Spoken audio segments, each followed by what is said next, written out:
I don't know whether you have understood what is single-use plastic.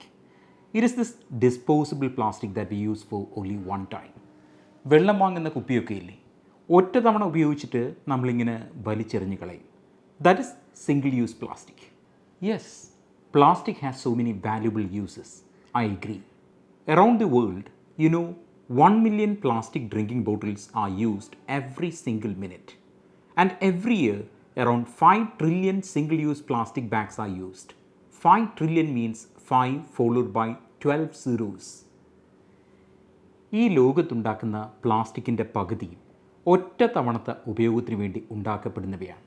Four single use purpose. ആ പറഞ്ഞതിൻ്റെ ഒരു അപകടം മനസ്സിലായോ? ഈ ഒറ്റ തവണ ഉപയോഗത്തിന് ശേഷം ആ പ്ലാസ്റ്റിക് മാലിന്യമൊക്കെ എങ്ങോട്ടാണ് പോകുന്നത്? നമ്മുടെ പരിസരങ്ങളിലേക്ക്, നമ്മുടെ മണ്ണിലേക്ക്. We have already seen that this amount of plastic is a global indicator of the Anthropocene era. How is that? Let us see things in detail. From the 1950s to 70s, only a small amount of plastic was produced. Not much of a problem. But after that, when it came to the 90s, plastic waste generation tripled. That means in 2 decades, it grew 3 times. അപ്പോൾ 2000-ലെത്തിയപ്പോഴോ? അതിന് മുൻപത്തെ 40 വർഷങ്ങളിൽ ഭൂമിയിലുണ്ടായ plastic മാലിന്യത്തെക്കാൾ കൂടുതൽ ആ ഒരൊറ്റ ദശകത്തിലുണ്ടായി plastic മാലിന്യം. See how plastic is growing in our planet. What about now? Today, we produce more than 300 million tons of plastic waste every year. ഈ ഭൂമിയിലെ സർവ്വ മനുഷ്യരുടെയും ഭാരമെടുത്ത് ഒരു തട്ടിൽ വെച്ചാൽ മറുതട്ടിൽ നമ്മൾ ഒരു വർഷം ഉണ്ടാക്കുന്ന പ്ലാസ്റ്റിക് മാലിന്യം അതാണ് മറ്റേ തട്ടിൽ വയ്ക്കുന്നത്. ആ പ്ലാസ്റ്റിക് മാലിന്യമുള്ള തട്ട് താണിരിക്കും എന്നതാണ് നമ്മെ ഞെട്ടിപ്പിക്കുന്ന വസ്തുത. സർവ്വ മനുഷ്യരുടെയും ഭാരത്തേക്കാളും ഭാരം കൂടുതലാണ് നമ്മൾ ഒരു വർഷം ഉണ്ടാക്കുന്ന പ്ലാസ്റ്റിക് മാലിന്യത്തിൻ്റെ ഭാരം. Of the 8.3 billion tons of plastic waste we produced since the 1950s, around 60% of it has either ended up in a landfill or the natural environment. There are other worrying trends too. Earlier, we were producing some durable plastic that can be used again and again. But nowadays, there is a shift. We want plastic utensils that can be thrown away after a single use. ഒറ്റ തവണ ഉപയോഗിച്ചിട്ട് എറിഞ്ഞ് കളയാവുന്ന plastic വസ്തുക്കളെയാണ് നമുക്ക് താല്പര്യം. അതിനോടാണ് നമുക്ക് താല്പര്യം.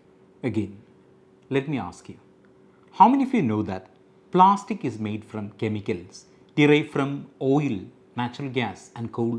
They are all dirty and also non-renewable sources of energy. ഉപയോഗിച്ചു കഴിഞ്ഞാൽ തീർന്നു പോകുന്ന ഊർജ്ജ സ്രോതസ്സുകളാണവ. ഫോസിൽ ഫ്യൂലൊക്കെ. മണ്ണിനടിയിൽ കിടക്കുന്ന ഫോസിലുകളിൽ നിന്നാണ് ഓയിൽ നമ്മൾ എക്സ്ട്രാക്ട് ചെയ്യുന്നതെന്ന് നിങ്ങൾക്കറിയാം. നമ്മൾ പഠിച്ചിട്ടുണ്ട് അല്ലേ?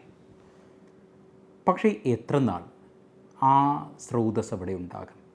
Call, fossil, we are actually fast emptying them. If this trend continues, by 2050, 20% of the world's oil consumption will be for the production of plastic. You look around. Look everywhere. You cannot escape from single-use plastic. They are everywhere in one form or the other. They have become so integral to our lives. PET bottles, shampoo bottles, low-density polyethylene bags, microwave dishes, cutlery, and hot drinking cups. So, what can we do? We can slow the plastic at the source, lower the production. We also need to improve the way we manage our plastic waste, which now ends up polluting our environment. Some believe that if you recycle plastic, that's an ideal way. But the statistics, only 9% of the plastic that we produce gets recycled. 12% plastic നമ്മൾ ഇൻസിൻറേറ്റ് ചെയ്യുന്നു, കത്തിച്ച് കളയുന്നു, ശാസ്ത്രീയമായി തന്നെ. ബാക്കി 79% plastic മാലിന്യമോ ഒന്നുകിൽ നമ്മൾ മണ്ണിനടിയിൽ മൂടുന്നു ആസ് ലാൻഡ് ഫിൽസ്, അല്ലെങ്കിൽ we chuck them into environment. ഉദാഹരണത്തിന് സിഗരറ്റ് കുറ്റിയില്ലേ, നമ്മൾ കാണുന്നില്ല, Cigarette filters have tiny plastic fibers and they form the most common type of plastic waste found in our environment. നമ്മൾ റോഡ് സൈഡിലാണെങ്കിലും ബസ് സ്റ്റാൻഡിൽ എവിടെ ചെന്ന് കഴിഞ്ഞാലും ഇതിങ്ങനെ സിഗരറ്റ് കുറ്റികൾ ഇങ്ങനെ തറയിൽ കിടക്കുന്നതാണ്. അപ്പോൾ അതിനകത്തൊക്കെ ഈ ടൈനി പ്ലാസ്റ്റിക് ഫൈബേഴ്സ് ഉണ്ട്. They pollute our nature, our environment. Also, drink bottles, bottle caps, food wrappers, grocery bags, drinklets, straws and stirrers, they are all thrown away carelessly. We do that without ever thinking where they end up finally. എവിടെയോ വായിച്ചിട്ടുണ്ട്, നമ്മൾ വളരെ കാഷ്വലായിട്ട് വീടിൻ്റെ ജനാലയിലൂടെ പുറത്തേക്ക് എറിഞ്ഞു കളയുന്ന ഒരു പേനയുടെ cap അത് ചെന്നെത്തുന്നത് ഭൂഖണ്ഡങ്ങൾക്കപ്പുറം മറ്റേതോ ദ്വീപിൻ്റെ തീരത്തായിരിക്കും ഒരു പക്ഷേ. Polluting it's environment. How is that possible? Blame those reverse. 8 million tons of plastic ends in the world's ocean every year, thanks to those rivers which carry trash from deep inland to the sea. You don't want me to explain the harm they do to marine environment, do you? 10 നദികൾ, ഈ ലോകത്തെ 10 നദികളാണ് 90% plastic മാലിന്യവും നമ്മുടെ കരയിൽ നിന്ന് ഇങ്ങനെ കടലിൽ കൊണ്ട് തള്ളുന്നത്. 10 നദികൾ. Which are they? I don't know how to pronounce some of these names. Indus, Huanghe, Haihe, Nile, Meghna, Brahmaputra, Ganges, Zhejiang, Amur, Niger and Mekong. These are the 10 rivers. അങ്ങനെ നദിയിലും കടലിലും എത്തുന്ന പ്ലാസ്റ്റിക് മാലിന്യം എത്ര നാൾ അവിടെ ഉണ്ടാകും? നൂറ്റാണ്ടുകളോളം. അതുതന്നെയാണ് പ്ലാസ്റ്റിക്കിനെ നമുക്ക് പ്രിയങ്കരമാക്കുന്നത്, അല്ലേ? We want plastic because they are durable. അങ്ങനെ നശിച്ചു പോകില്ല. It also make them nearly impossible for nature to break them down easily. നമ്മൾ നേരത്തെ കണ്ടതാണ്, ഏതാണ്ട് 400 വർഷത്തോളം ഒരു പ്ലാസ്റ്റിക് ബാഗ് നശിക്കാതെ കിടക്കും മണ്ണിൽ. Even when they start disintegrating, they won't vanish all of a sudden. Instead they get smaller and smaller in size. ആ ചെറിയ പ്ലാസ്റ്റിക് തുണ്ടുകളെയാണ് ചിലപ്പോൾ നമ്മുടെ കന്നുകാലികൾ, മറ്റു മൃഗങ്ങൾ അല്ലെങ്കിൽ മത്സ്യം ആഹാരമാണെന്ന് കരുതി അകത്താക്കുന്നത്. And realise this, the journey of that plastic doesn't stop there, doesn't stop in the stomach of any of these animals. When we eat meat or fish, the same plastic reaches our body. നമ്മൾ അലക്ഷ്യമായി പുറത്തെറിയുന്ന plastic മാലിന്യം കറങ്ങിത്തിരിഞ്ഞ് ഒടുവിൽ നമ്മുടെ വയറ്റിൽ തന്നെ എത്തും. Some kind of poetic justice, കാവ്യനീതി അല്ലേ? Same is the case with tap water. Plastic waste, as we have already seen, will clog our drainages and as a result, water wells up. That pool of wastewater soon becomes breeding grounds for pests and mosquitoes. What will happen as a result? Increased transmission of vector-borne diseases like malaria. You get sick. It is estimated that if current trends continue, there will be more plastic than fish in the sea when we reach 2050.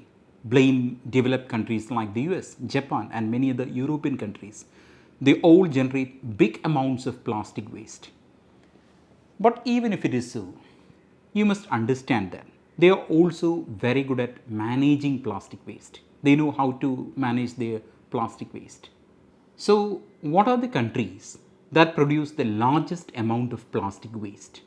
ഏതൊക്കെയാണ് രാജ്യങ്ങൾ?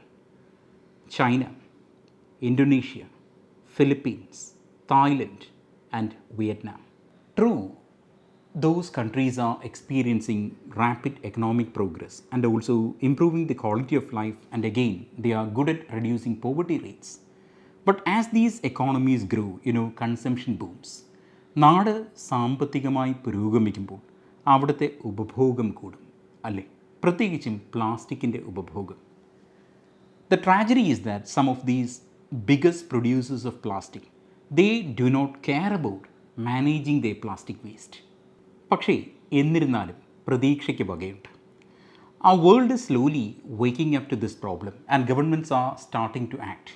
You may think, what can a government do in managing plastic waste? Well, so many things. ഒരുപാട് കാര്യങ്ങൾ സർക്കാരുകൾക്ക് ചെയ്യാൻ സാധിക്കും. They can run public awareness campaigns, ജനങ്ങളെ ബോധവൽക്കരിക്കുക, plastic മാലിന്യത്തിൻ്റെ വിപത്തിനെപ്പറ്റി അവരെ പറഞ്ഞ് മനസ്സിലാക്കുക. They can also offer incentives for recycling, or they can impose levies on certain plastic goods. They can ban certain products outright. അടുത്ത കാലത്ത് നിങ്ങൾ പത്രത്തിൽ വായിച്ചില്ലേ, ഇത്ര മൈക്രോണിന് താഴെയുള്ള അല്ലെങ്കിൽ അതിൽ കൂടുതലുള്ള പ്ലാസ്റ്റിക് പൊതുവിടങ്ങളിൽ നിന്ന് നിരോധിച്ചുവെന്ന്. അതൊക്കെ ഇക്കാര്യത്തിലുള്ള സർക്കാരുകളുടെ ഇടപെടലുകളാണ്, ഫലപ്രദമായ ഇടപെടലുകളാണ്. So many countries and local governments around the world, they have taken effective policies to reduce the amount of disposable plastic in the last decade. You take Africa. Most countries in that continent, they have adopted a total ban on the production and use of plastic bags. 25 African രാജ്യങ്ങളിൽ ഏതാണ്ട് പകുതിയോളം രാജ്യങ്ങളും ഈ ഒരു കർശനമായ തീരുമാനമെടുത്തത് കഴിഞ്ഞ 4 വർഷങ്ങൾക്കുള്ളിലാണ്. We have taken a lot of positive action. But is that enough? No. We have to do much more.